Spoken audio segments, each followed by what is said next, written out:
Your Excellencies, distinguished guests, ladies and gentlemen, welcome to this session of TRT World Forum. Is international law in retreat in Palestine, and can this crisis still drive reform? Hello, I'm Rida Fakhri, I'm host of Bigger Than Five on TRT World, and I'm delighted to moderate this panel discussion. Now, very few moments in recent modern history have tested the global legal order like Gaza. What we have been witnessing for the past 2 years is not only an ongoing genocide, but it is a profound test of our conscience and shared humanity. For decades, international law was held up as a moral compass, a system built on the ashes of war to prevent the next big war, to promise the world that we would never again stand in silence as civilians are targeted, displaced, and starved. And yet, here we are in Gaza, with those very principles being put to the test: the protection of civilians, the prohibition of collective punishment, the pursuit of accountability, all being stretched to their limits. The question today is no longer whether international law applies, it is whether it still matters. When schools, hospitals, and refugee camps are bombed, when journalists and aid workers are deliberately targeted, when international courts issue rulings and judgments that go unheeded, when the suffering of some is met with outrage and the suffering of others with indifference, we need to ask ourselves, can justice survive when powerful nations decide whose suffering matters? Can international institutions remain credible when their response depends on who the victims are and who the perpetrator is? And yet, despite all of these very obvious shortcomings and failings, every crisis can also become a moment of reckoning, an opportunity to ask not only what has gone wrong, so desperately wrong, but how it can all be made right. The war on Gaza has reignited a debate about the future of the so-called Western rules-based order. Can the system be reformed? Can it be made fairer, more consistent, less selective, more credible? Or are we witnessing the slow erosion of the very norms that once purported to define international justice? Just this week, a new UN report was issued. It found that more than 60 countries are complicit in enabling Israel's genocide, calling it a collective crime. We all know that occupation, annexation, collective punishment are illegal under international law. Yet, they are being committed in plain sight and met with entrenched impunity, to quote the UN High Commissioner for Human Rights. When major powers invoke legal norms in Ukraine, but refuse them in Gaza, the message is unmistakable. Legality is conditional, justice is selective. Gaza, in many ways, has become the mirror of our collective conscience, where law is tested not in restraining the weak, but in daring to hold the powerful to account. If justice is silent there, when it matters most, then international law itself, you might argue, stands accused. As Nelson Mandela reminded us many years ago, justice is not passive, it demands action. Peace without accountability is nothing but an illusion. It is fragile, it is false. Now, since December 2023, the International Court of Justice has been hearing South Africa's genocide case against Israel, a legally binding dispute between states, but with a final ruling possibly years away. Is justice delayed, justice denied? For Palestinians, it will only mean more devastation, more death, more suffering. For the world, it means that the powerful can breach international law with complete impunity. And it is not just the ICJ. The International Criminal Court faces political pressure and US sanctions. UN resolutions are either watered down or vetoed. The test of international law in Palestine goes beyond Palestine. It's about whether universal legal order still exists. What happens when international norms are so openly defied, when justice becomes so selective, when international law becomes the tool of the powerful, and when the institutions built to safeguard human rights appear so powerful, so powerless. Today's discussion is international law in retreat in Palestine, turning crisis into reform. It asks us to confront those questions head on. We'll hear from some of those who have worked within the international system and those who have dared to challenge it, to explore whether these failings that we see today are inevitable, irreversible, or whether they might in fact spark the reforms that the international legal system so desperately needs. Because, perhaps, the true test of this moment is not only whether the law can still protect Gaza, but whether Gaza can reform the law to protect us all. Before I call on all of our distinguished panelists to join me on stage, a quick look at what is at stake today.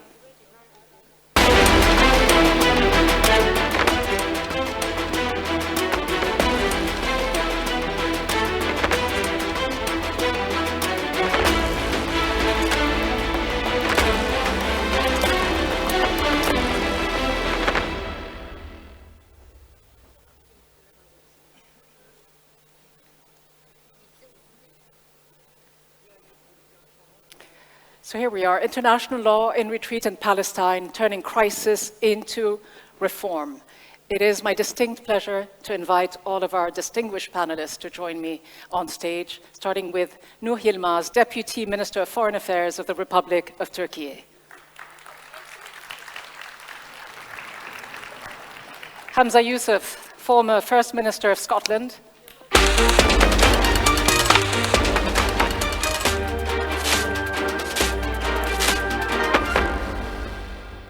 Ahmad Assaf, General Supervisor of Official Media of the State of Palestine, Minister of Information. And last but not least, Judge Abdul Qawi Ahmed Yusuf, former President of the International Court of Justice.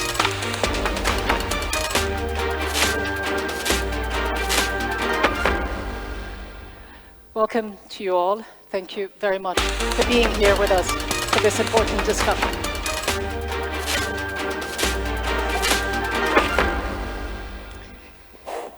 Let me perhaps begin this discussion with Deputy Minister of Foreign Affairs of Türkiye, Nur Yilmaz, because you represent a country that has consistently called for accountability and justice in Palestine and for reform of the international legal system that many see as failing the very principles it was built to protect. Türkiye has long championed reform of global governance and the imbalance of international institutions. It has been vocal about what it has called the double standards of the international order. What does Gaza reveal to you today about the credibility of the current legal system? And what concrete reforms do you think are still possible and necessary to change the current reality? So thank you. Thank you, TRT. Thank you for the introduction. Instead of giving you a legal answer, so which my colleagues may do it better, so I can just shortly describe what I see. So I think the problem is more about the the liberal international world order and the way it's perceived and the way it works. So I think the order right now is in real crisis, and Gaza is the most visible evidence of this crisis. So because before that, so if somebody else really has any problems with this order, so American state, the founder of the system after the Second World War, would really intervene and try to restore some parts of the problem and would pretend so it works and it works fine. But now, especially after the Gaza war, I think that that need is finished. So nobody really pretends that this world order is good for the world or good for the people, or this legal system needs to really protect these people. So that's why I think this is more about this strategic problem, because the international liberal world order has been in problem, like has been having some problems for some time. But now, because of the rise of China, because of the multi-centric notion of the new power dynamics, now even the United States does not seem to really benefit from this order and does not really believe that this order is better for them. So that's why does not really care about protect that order either. So especially the problem is about Israel here, because Israel is the bug of the system.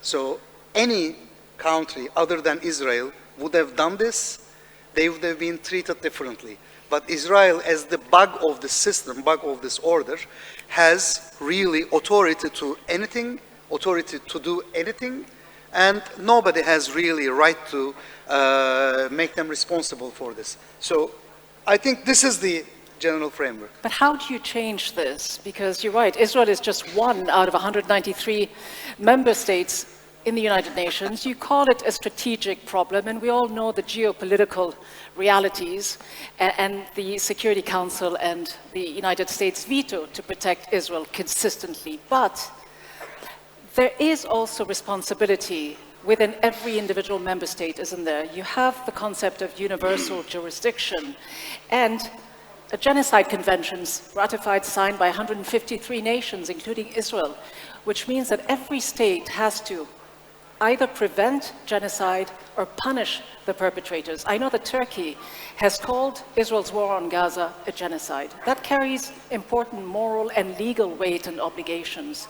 I just wonder how you see the situation developing diplomatically and legally, and what more a country like Turkey, a powerful regional state, can do. Look, to be honest with you, I don't know how to answer either as a diplomat or as an analyst or as an academic, because all my really answers will be different depending on which role that I'm going to take in.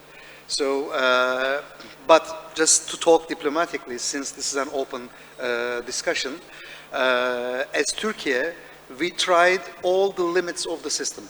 So in that sense, we brought together Muslim countries with Arab countries, OIC and Arab League together to create a contact group to put pressure on the power centers of the world.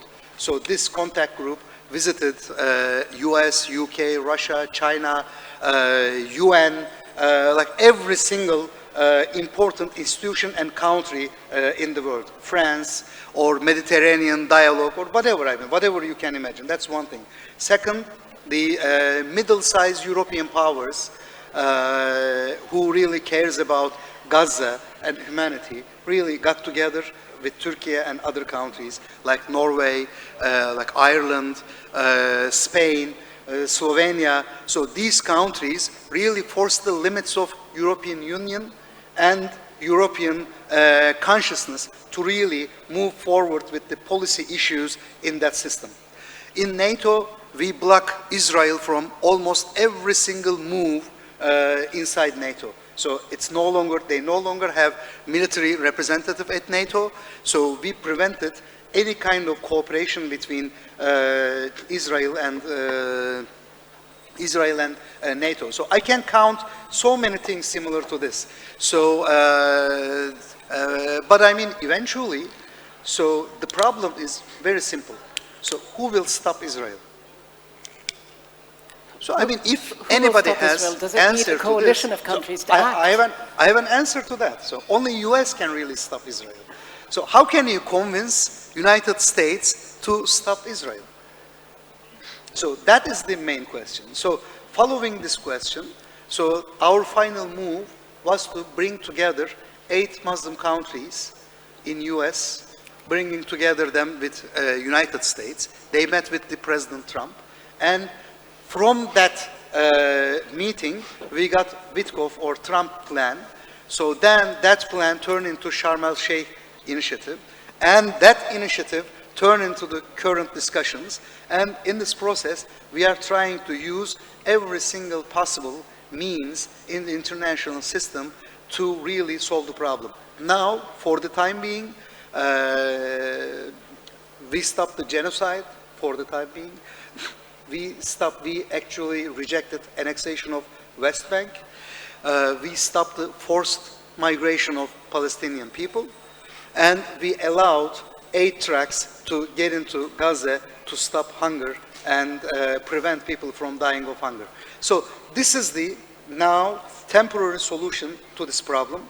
But to find a real solution, I think it requires more efforts, it requires more coalitions, and it requires not to naively believe that world system is able to solve this problem, because that world system is actually part of the problem, because that system does not offer anybody who does not really have real power in P5, the permanent 5 members of the United Nations Security Council. And as you say, Deputy Minister, that system also allows for the daily violations of this fragile ceasefire. And as you also allude to, peace will require much more, of course, the foundations of accountability itself. But just one more thing I want to add.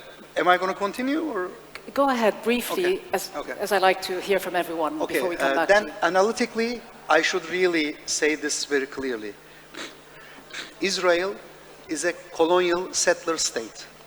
As a colonial settler state, Israel, to fulfill itself, really has to destroy the nation that really occupies that land. That's called Palestine. So that is the only solution for Israel. And that's an anachronistic reading of the world history, but that's what we have. And since this has the white colonialist tradition, is really the creator of this colonial settler state notion, so they got support from some of the powerful countries of the world. So the solution to this is the normalization of Israel. Israel has to normalize itself and has to build itself as a normal democratic state, works with its neighbors in the region. We'll So come I back think to that this is point. this is the real We'll problem. come back to this point, and we'll, of course, ask Minister Al-Saf what he thinks of that. But if I could first go to you, Hamza Yusuf. We heard the Deputy Minister of Türkiye say that the only power that can stop Israel is the United States, and that Israel is a settler colonial project. In fact, it is, one might say, a European settler colonial project. I wonder, as someone who has spoken passionately about Gaza, not just as a political leader in a European country, but also as someone whose own family has been so directly affected by the war, you've been one of the very few Western voices to call for a ceasefire very early on. You've also seen firsthand how political leadership and moral conviction can collide. What does this moment tell you about the gap between political and legal obligation, and how can leaders in the global north, in Europe, bridge that divide to uphold international law consistently? Yeah.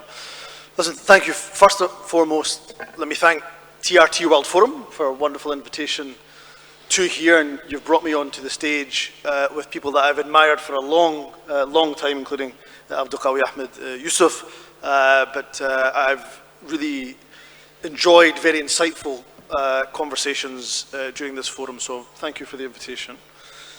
Let's speak very plainly, not just emotionally, there's nothing wrong with emotion, but let's just look at the facts of the country with which we're dealing with. Israel, as a country, has, according to the ICJ, there is a plausible case that South Africa has brought for genocide. It is a country that in July 24, the ICJ also gave an opinion that Israel had breached its obligations in relation to prevention of apartheid and prevention of racial segregation.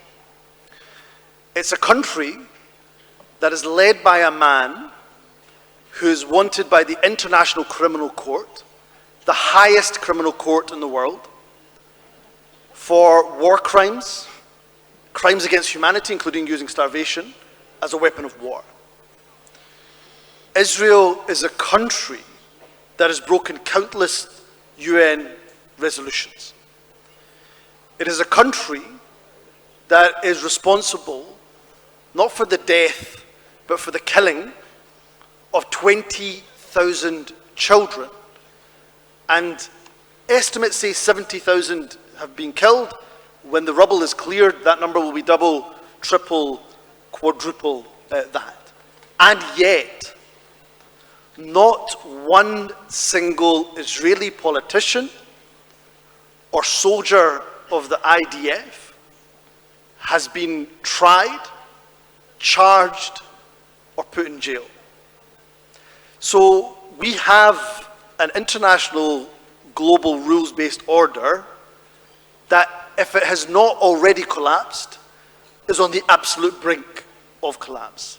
And to answer your question, the people are not in the wrong place.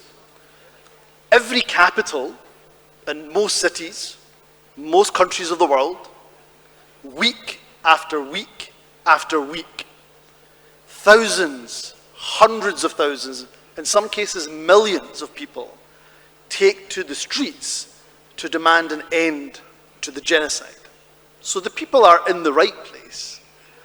The politicians, of course, many of them, not all of them, I should say that as a politician, many of them are in the wrong place. So how do you begin to bridge that? Where do you see, or how do you see the change? Well, first there has to be accountability. And where those countries selectively apply international law, well, it is for the public to then use the power of the ballot box to make their feelings known. So Germany, as an example, there is a country that, although it signed up to the Rome Statute, says it may well disregard its obligations if Netanyahu was to come to Berlin. Well, then it is incumbent on the German people to make sure that politicians who say that are punished at the ballot box. And how do we change? Well, we stop moaning and complaining, and we get organized, and we get mobilized, and we use the power that we have. And ultimately, it is for the benefit of everybody that we have to have international law apply equally. If international law is not universal, then it is not worth the paper it's written on. Are you sensing a change in European capitals? Because you do mention the outpouring of sympathy, the marches that have included millions of people on the streets of European capitals. But how can public opinion in Western democracies drive policy toward accountability and put an end to the culture of impunity? Is it through the legislature? Because in Scotland, the parliament there has called for a boycott of Israel, and companies complicit in its occupation, one of the very few Western legislatures, in fact, to have done so. The only one, I think. How important is this? Is it more than just symbolic? Is that a real lever of power? Look, symbols are important. Some people talk negatively about symbolism. Symbolism is important. Also, of course, action should follow that symbolic move, but symbolism is very important, actually, at a time of showing solidarity. But let me take your point about public opinion.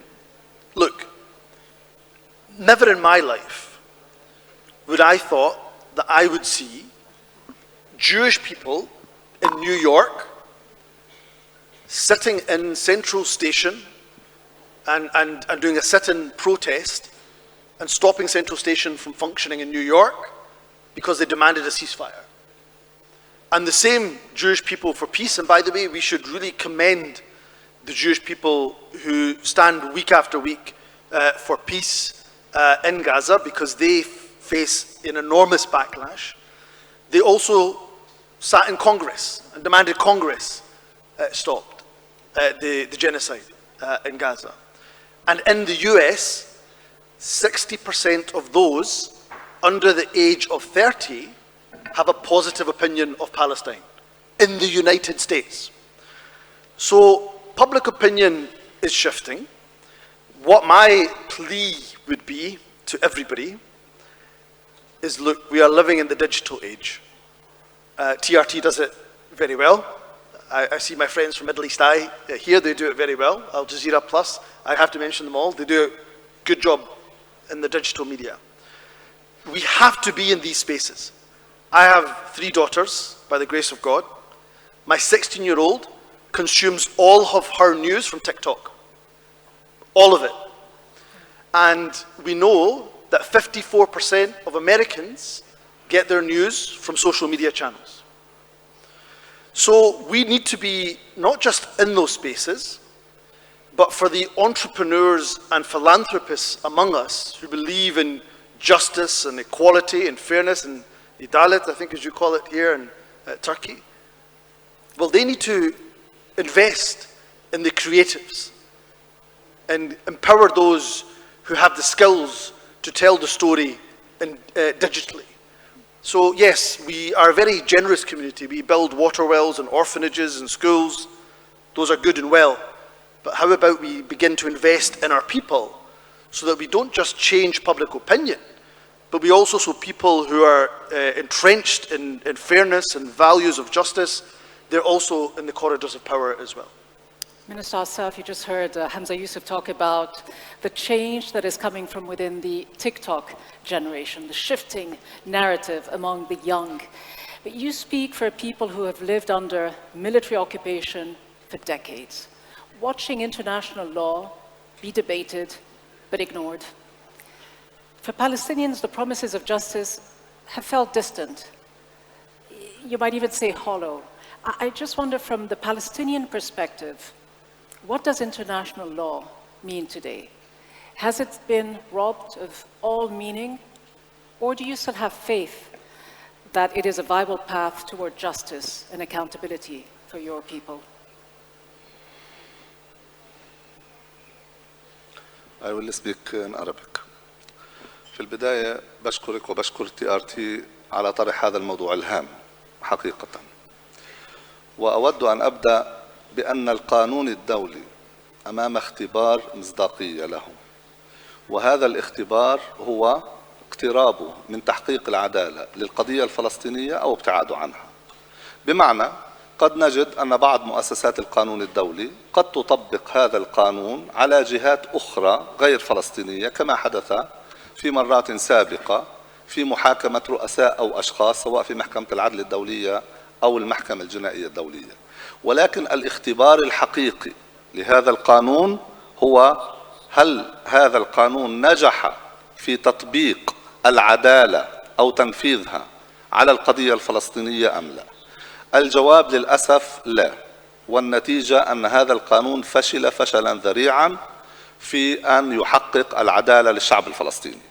الشعب الفلسطيني يتعرض إلى حرب إبادة جماعية من قبل هذا الاحتلال الإسرائيلي، ومن حق أي مواطن فلسطيني أو أي شخص مؤيد للشعب الفلسطيني أن يسأل السؤال البسيط الذي سألتي حضرتك: أين القانون الدولي من حرب التطهير العرقي والإبادة الجماعية التي قامت بها إسرائيل على غزة والضفة الفلسطينية والشعب الفلسطيني منذ عامين وأكثر؟ أين القانون الدولي من قتل أكثر من 100,000 شخص وجرح 200,000 شخص، وهناك عشرات الآلاف من المفقودين والمهجرين، وتدمير قطاع غزة ببيوته ومستشفياته وجامعاته وكل مقومات الحياة؟ لا يوجد قانون دولي. طيب، هل هذا الغياب يعني بدأ منذ عام 7 أكتوبر 23؟ الجواب بالتأكيد لا. القانون الدولي غائب عن تحقيق العدالة للشعب الفلسطيني منذ بداية القضية الفلسطينية، يعني منذ أكثر من 100 عام، عندما قام بلفور بإطلاق وعده المشؤوم الذي له علاقة بإعطاء فلسطين كوطن للشعب اليهودي بين قوسين. أين كان القانون الدولي في ذلك؟ ما هي قانونية هذه الوثيقة التي على ضوءها سلبت فلسطين من أهلها ومن شعبها وأعطيت إلى أقلية في حين لم تتجاوز 5%؟ بالتالي من هنا بدأ الاختبار الحقيقي للقانون الدولي. أين القانون الدولي في العام 48 عندما قامت العصابات اليهودية باحتلال فلسطين وقامت بحرق 500 قرية فلسطينية؟ الموضوع لم يبدأ في 7 من أكتوبر، وقامت بارتكاب 50 مجزرة في العام 48، وأسست ما يسمى هذه الدولة على جماجم الفلسطينيين. أين كان القانون الدولي؟ أين كان القانون الدولي في العام 47 عندما أصدر القرار 181 اللي أعطى اليهود أكثر من 55% من مساحة فلسطين التاريخية، والأغلبية الفلسطينية لم يعني يمنحها أكثر من 40%. أين كان القانون الدولي في العام 67 عندما قامت إسرائيل باحتلال بقية الأراضي الفلسطينية وأراضي عربية جديدة؟ وبالتالي الفلسطيني يتساءل دائما عن القانون الدولي. السؤال المهم: هل يوجد تقصير في التعاطي مع هذا الموضوع؟ بالتأكيد نعم، لأن هذا القانون من الواضح أنه يعني لا يعتمد على نفسه ولا على مبادئه ولا على الشعارات التي أطلقت من أجل تحقيقه. من الواضح أنه بحاجة إلى عوامل ضغط. الشعب الفلسطيني لم يترك وسيلة إلا واتبعها، والقيادة الفلسطينية كذلك. وأنا بدي أذكر الجميع وقد لا يعلم ذلك بأن الجمعية العامة للأمم المتحدة أصدرت 1000 قرار لصالح القضية الفلسطينية، 1000 قرار لصالح الشعب الفلسطيني ما بين مجلس الأمن والجمعية العامة ومجلس حقوق الإنسان والمنظمات الدولية الأخرى. لم يطبق قرارا واحدا من هذه القرارات. إذن في كل مرة كان يفشل القانون الدولي والشرعية الدولية. من الواضح أن هذه المسميات وضعت لتنفيذ أجندات لجهة ما على حساب جهة أخرى، وللأسف دائما الشعب الفلسطيني كان يدفع ثمنا لذلك. إذن في عندنا نقطتين رئيسيات. الموضوع الأول بأنه في ازدواجية في المعايير، يعني عندما نشاهد أن هذا القانون الدولي قد يطبق على بلد ما أو على جهة ما، ولكن الشرط الوحيد أن لا تكون إسرائيل. إسرائيل يتم التعامل معها منذ اللحظة الأولى لإنشائها ولغاية اليوم على أنها فوق القانون. فإذا علمت إسرائيل ذلك وقامت بالتعامل مع القانون الدولي ومع العالم أجمع بأنها فوق القانون الدولي، إذن ما فائدة الحديث عن القانون الدولي؟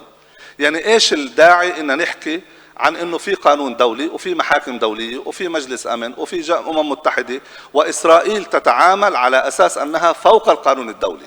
السؤال الحقيقي الآن المطروح: هل يستطيع هذا العالم بكل تكتلاته وبكل معادلاته السياسية والجيوسياسية أن يخضع إسرائيل للقانون الدولي؟ عندها يعني المشكلة راح تنتهي والمشكلة راح تنحل فورا. But how do you solve the problem if it is as intractable as you describe it to be, given all of the political realities that we know? You've said that for decades international law has been absent for Palestinians. So there is an important fundamental vacuum. Where does it leave you? Where will the battle be won for Palestinians? Because they always seem to be fighting two wars, one on the battlefront and one in the global narrative. Will this war be won, in your opinion, in the courts of justice or the court of public opinion? الجواب البسيط طبعا: عندما ينجح هذا القانون الدولي في الاختبار ويطبق العدالة ويحاكم هؤلاء القتلة المجرمين ويوقف هذه الجرائم. أؤكد ما قالوا قبل لحظات أخي حمزة: 100 عام من الجرائم بحق الشعب الفلسطيني وعلى الهواء مباشرة، وقدم عشرات القضايا ضد هؤلاء الإسرائيليين في كل مكان بالعالم. بالمناسبة الموضوع لم يقتصر على محكمة العدل الدولية ولا على الجنائية الدولية، قدمت قضايا كثيرة في دول في المحاكم المحلية لهذه الدول. الغريب في الموضوع أنه يعني طيلة هذه الفترة وبرغم من كل هذه الجرائم التي تجاوزت ما ارتكب من جرائم بالعالم أجمع، لم يحاكم إسرائيلي واحد أو محتل واحد بسبب ارتكابه لهذه الجرائم.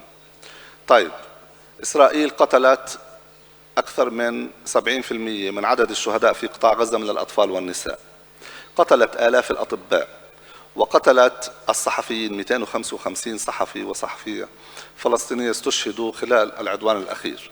إذا ما قمنا بتحليل هذه الأرقام، وقد لا يعلم الكثير أن ما قتلته إسرائيل من صحفيين يفوق ما قتل من صحفيين خلال 100 عام الماضية.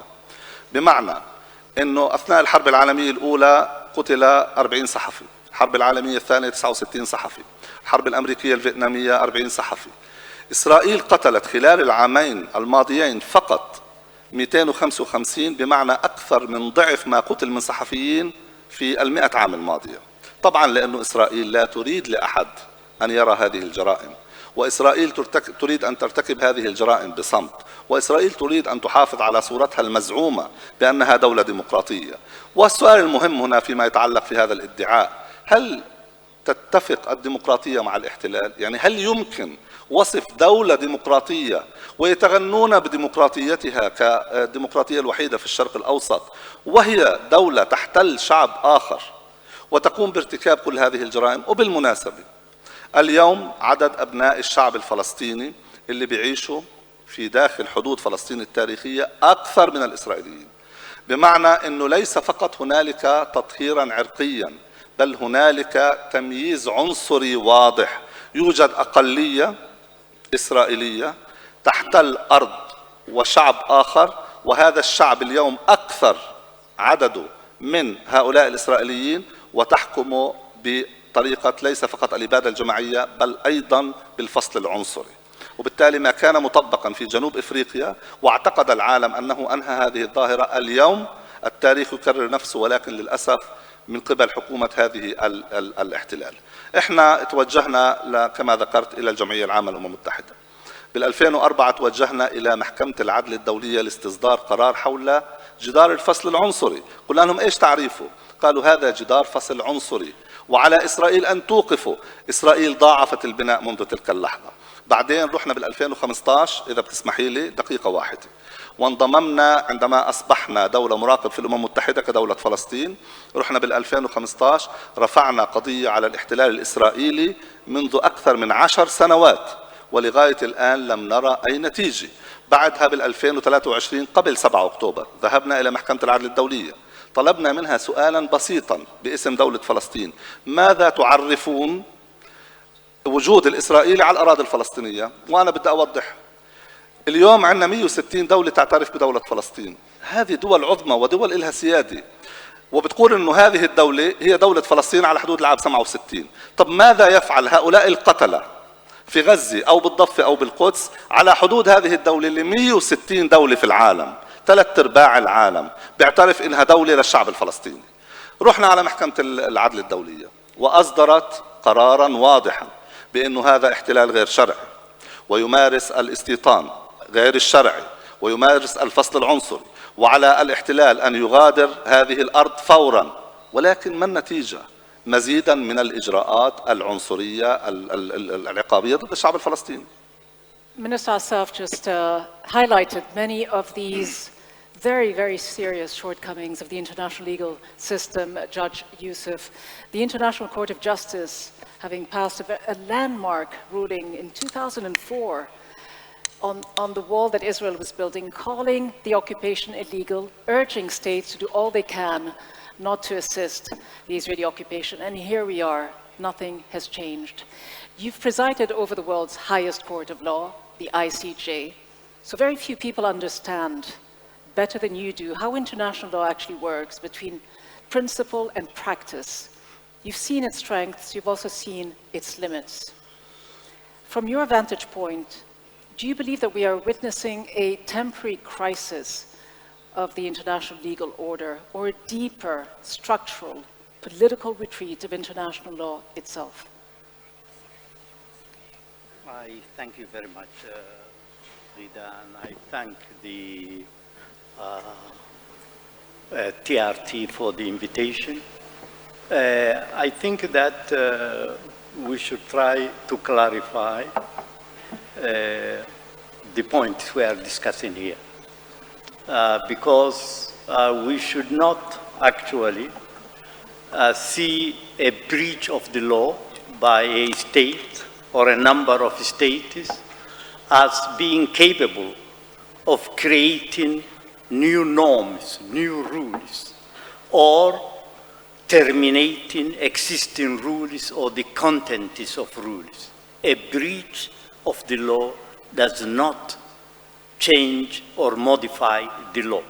And therefore, the law, in my view, whether it is domestic law or international law, because of a breach does not become a law in retreat. I think that if we characterize the law as being in retreat, then we vindicate the point of view of those who are violating the law or breaching the law. Because then we are saying, well, the law is in retreat because of your actions, and the law has changed, and therefore you can get away with your crimes. No, we should not say the law is in retreat, because the law is not in retreat. The law is still applicable to those who have breached the law, and their breaches do not create a new law, they do not create rights for them, and they do not determine the content of the law. Judge Youssef, but it is not applicable consistently across the board. It has not been applied to Western-backed countries and perpetrators of war crimes, has it? Well, I would try to distinguish between two things. One is the rules of law and their contents, and the minister from Palestine has just actually explained that the International Court of Justice spelled it out and expressed it very clearly that the very presence of Israel in the occupied Palestinian territories is illegal and wrongful, and actually that Israel engages its responsibility by being present in those territories, and that therefore it should immediately withdraw from those territories, and it should evacuate its settlers from all those territories. That is what the court said, and that is the rule of law. But what you are talking about is the enforcement or the application of the law on the ground, which is a different thing. Because in international law, we are not like in domestic law. We do not have policemen. We do not have an executive branch. The court does not send its police or its army to the recalcitrant party and tell them that they will either be thrown in jail or they have to comply with the law. This is not the state of international law. International law has not yet reached such a level. And when you have a protection racket, as you yourself has pointed out, then of course there are certain states that protect other states. But that is a political matter. And as far as enforcement is concerned, after the adoption of the Charter of the United Nations, after the Second World War, certain institutions were created to apply the law and to enforce it. An example is the Security Council of the United Nations. Unfortunately, today, the Security Council has become dysfunctional. But I think that we should not lose our trust and confidence in the law because some of the institutions have become dysfunctional. The member states of the United Nations in their entirety, and there I would like to say that we should not make the law or the enforcement of the law depend on one state or two states or three states. I think it is wrong to rely on one state, however powerful that state may be, or two states or three states for the application and enforcement of the law. I think that there are 194 member states of the United Nations, and they all have the same responsibility to see to the application and to the enforcement of the law. And if they exercise that power in the same way that some global South countries, which were at the time called developing countries, did in 1955 at the Bandung Conference, because colonialism was not declared illegal because some Western countries all of a sudden woke up one morning in the 1950s and decided to end colonialism. No, colonialism was declared illegal because of the Bandung Conference. And the Bandung Conference of developing countries insisted that colonialism had to be brought to an end at the international level. Judge And Yusuf. of course, when a number of developing countries or global South countries, as the minister explained it, there were more than 10 Arab and Muslim countries that came together and that decided that they should actually exercise their power to see that there should be a ceasefire in Gaza, then they can achieve something. But Judge if Yusuf, the countries do not do anything and simply say, oh, the P5 are responsible for this, the P5 should do it, or this country is responsible for it, then we will never achieve anything. Judge Yusuf, forgive me for interrupting you. I know we're running out of time, so if I could just go to our speakers, just very briefly in a minute or so. If you could give me your forward-looking thoughts on how we can fix the system, and let's put on the spot some of the political leaders, starting with Mr. Yilmaz. Without an enforcement mechanism, the legal international system may not be able to do as much as is needed to deliver justice for Palestinians. But politically, is there enough will to make sure that change will happen? First of all, I don't believe it's fixable. So, I mean, we may try like G20, so after G8, G7, G8, so we tried G20. So if there is that kind of new power sharing mechanism would be created, so then we may try. But I don't think this system would continue because this system is specifically designed by American state for America's global supremacy. So what's the now realistic that's solution? in question. So when the American supremacy is in question, so how can we really go and fix this when the power sharing structure is already changed? So that's why, I mean, I think it's impossible to change this because it's already filthy. It's already really allowed this genocide to happen.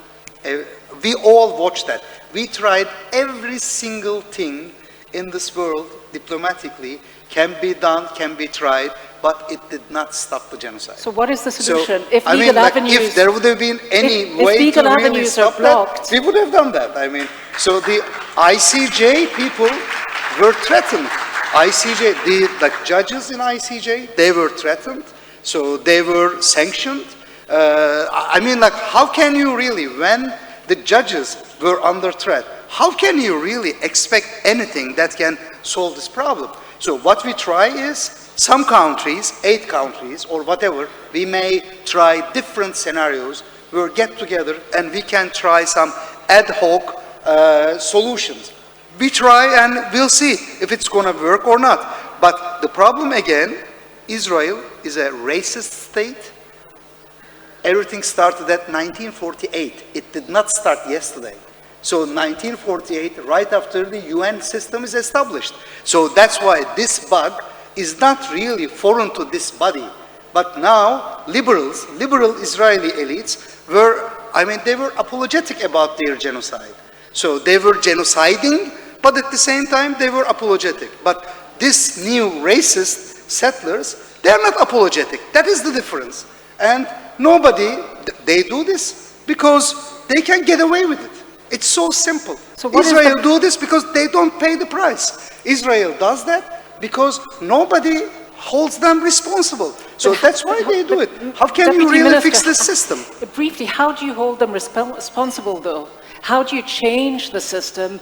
The president of Colombia suggested that if, diplomatic avenues are blocked and legal avenues, perhaps there is the need for an army, a collective army, military intervention. Is that something that you think might be a solution? Our presidents keep saying, so the world is bigger than 5. So the world is bigger than 5. We really need this to be reflected in the governance system. So because let's face the sheer reality. So we agreed on many things on Gaza, how to deal with this. This is all boring policy stuff. So I don't want to get into detail, but I am coming from a meeting with Hamas. So that's why I was late a couple of minutes. But the issue is, so how can we agreed on certain things, we have to create certain mechanisms, but how this is going to be created? It's going to be created in UN Security Council. And in UN Security Council, what can I do more than to pray and to be influential about the solution?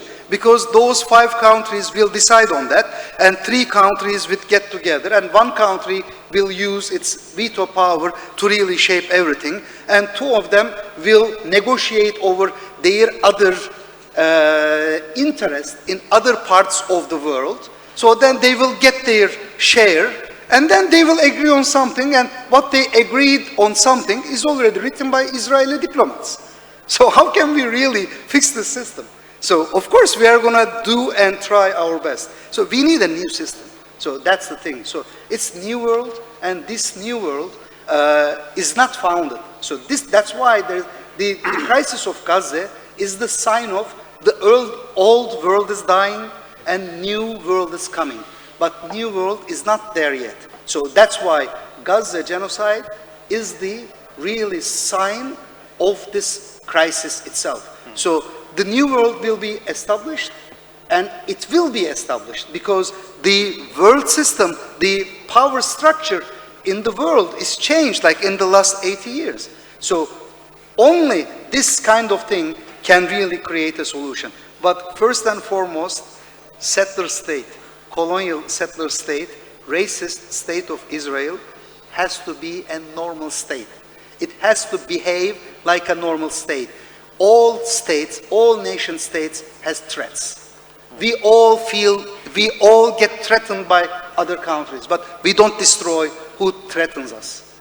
So, I mean, we live with these threats. So that is the national security policy. So you recognize the threat, and you produce certain options, and you try to manage that. You manage that in a way that you don't go to war, and you don't create problems for yourself, and try to live with that threat. So you learn to live with that threat. But Israel, they don't want to learn to live with the threat. They want to destroy the threat because they can. Because they can get away with it. Because they don't pay any price for this. So this accountability issue is the key. But the owner of the system gives them an exception. So they have a free ride. They are the free rider of the system. They are the bug of the system.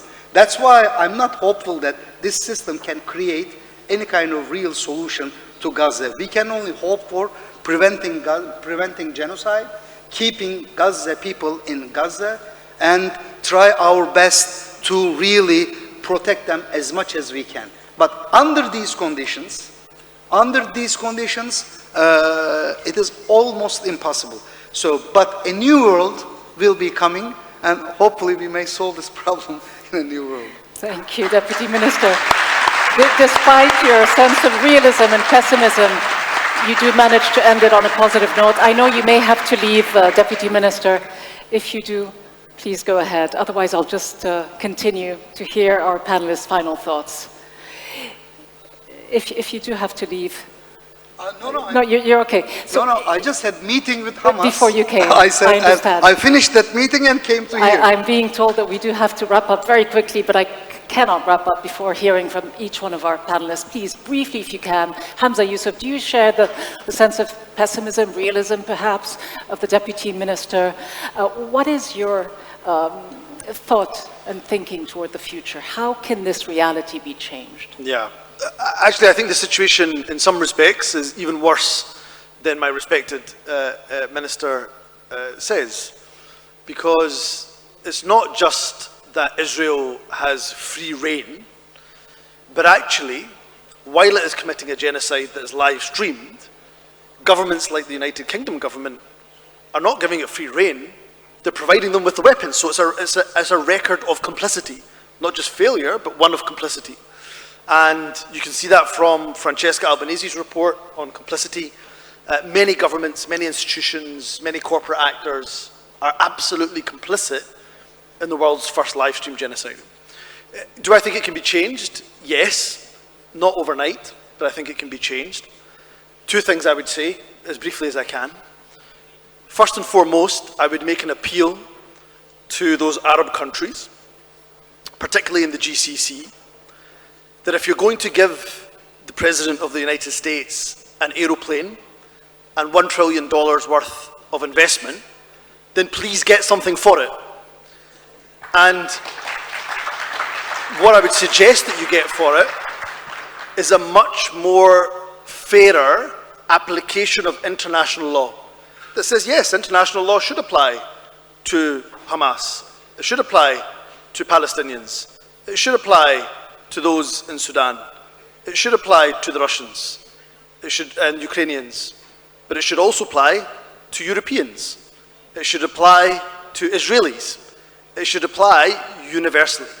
So this is where I think the Arab nations in particular, and the Gulf countries, frankly, given their deep pockets, can begin to use their leverage, not for their self-interest only, although the universal application of international law benefits us all, but for the betterment of humanity, full stop. And the second point, sorry, forgive me, I'll be very quick, is this is not going to be fixed overnight. So now we should be investing in the leaders of tomorrow, whether they are the future legal experts, the future judges, the future media communicators, digital creatives, or politicians, including, by the way, many in Israel. We talk about Israel as a monolith, it's not. 1 million people in Tel Aviv, or hundreds of thousands, forgive me, in Tel Aviv, take to the streets, demanding an end to occupation, an end, I know, to the actions of Benjamin Netanyahu. So we need to invest now in creating leadership for tomorrow that believes that international law is worth fighting for. Hamza Youssef, thank you very much. We are being pressured to wrap up the session. So Minister Assert, help me out, please, in less than a minute. Just give us your final perspective. The future of the legal system and justice for Palestinians. Justice delayed, is it also justice delivered eventually if it does come? Your final thoughts. أنا أعتقد جازماً بأنه يمكن تحقيق العدالة ويمكن للقانون الدولي أن ينتصر لنفسه ولمبادئه التي أنشئ من أجلها، ولكن هذا بحاجة إلى مزيد من الضغط. شاهدنا خلال العامين الماضيين هنالك بعض التقدم ولو بعض الشيء. شاهدنا أن هنالك قرارات صدرت بحق رئيس حكومة الإجرام الإسرائيلي. شاهدنا أن هنالك بعض الدول لأول مرة قد تعلن وأعلنت بأنه إذا ما جاء إليها رئيس حكومة الاحتلال قد يعتقل. هذا تطور، هذا شيء مهم. صحيح أنه الثمن باهظ والثمن كبير جدا. الثمن هو تدمير غزة، والثمن هو أكثر من 15% من سكان غزة ما بين شهيد وجريح ومفقود. ولكن هنالك يعني أمل، ونحن دائما نسعى إلى جعل هذا الأمل حقيقة واقعة. أنا أدعو من خلال هذه المنصة الهامة كل أحرار العالم، كل الإخوة الأشقاء والأصدقاء وأحرار العالم أن يستمروا بالتظاهر من أجل إنهاء معاناة الشعب الفلسطيني أولا، ومن أجل محاكمة مجرمي الحرب. المجزرة لم تتوقف والحرب لم تتوقف. ما زالت إسرائيل تحتل قطاع غزة وتحاصر قطاع غزة وتجوع قطاع غزة. ما زالت الضفة محتلة، وما زالت الضفة يتم ارتكاب جرائم حرب وإرهاب مستوطنين بشكل يومي. الحالة الوحيدة لإنهاء هذه المعاناة بتطبيق القانون الدولي بمزيد من الضغط الشعبي على هذه الحكومات التي تتحكم بهذه المنظومة لأخذ قرارات قابلة للتطبيق. Thank you, Minister Assert. Finally to you, Judge Youssef. If you had a magic wand, if you could redesign one aspect of the international legal system, what would it be, briefly? No, it is, I think that we should all recognize that the law belongs to all of us. It doesn't belong to a group of states, it doesn't belong to one state or the other, and the enforcement of the law depends on all of us, all states, and therefore I think, and also civil society, and I think that everybody should actually work for the enforcement of the law. I'm very happy that the Palestinian minister reiterated his confidence in the law. The law is sometimes like the tortoise, the fable of the tortoise and the hare. And the tortoise actually gets there before the hare, before the rabbit.